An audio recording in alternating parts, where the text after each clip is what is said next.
আতা গাছে তুকান আছে, ডালিম গাছে বোন আছে, ওই কবিতা থেকে শিখা এই আতা ফল। আসলে ছোটবেলা কবিতা শিখেছি একরকম, এখন বললাম আরেক রকম ভাবে। কারণ হচ্ছে এটা নতুন একটা সিরিয়ালে নতুন করে একটা কবিতা দেখালো, তো আমার কাছে খারাপ লাগেনি, ভালোই ফানি ফানি লাগলো, তাই কবিতাটা বলে ফেললাম এখানে। তো বলতে পারেন কেউ যে কোন সিরিয়াল থেকে এই কবিতাটা নেওয়া, যদি কেউ বলতে পারেন কমেন্টে জানাবেন। আর আমরা মেক্সিকোতে গিয়ে আতা ফল কিনে আর বাসের মধ্যে কি সুন্দর মজা করে খেলাম আর খুব আনন্দ করলাম। টাটকা এত ফল টল দেখে মনে হচ্ছিল কিছুক্ষণের জন্য আমরা বাংলাদেশ চলে এসেছি।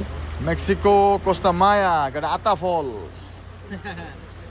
Atafol, Sobeda, mangoes, huevos. Yeah, huevos. Bananas. ¿Cuánto esto? Sí. Voy a querer 3 cocos, gorrito. Pineapple. এটা মেক্সিকোর অর্গানিক ফলের বাজার, পুরাই বাংলাদেশের মতো লাগছে।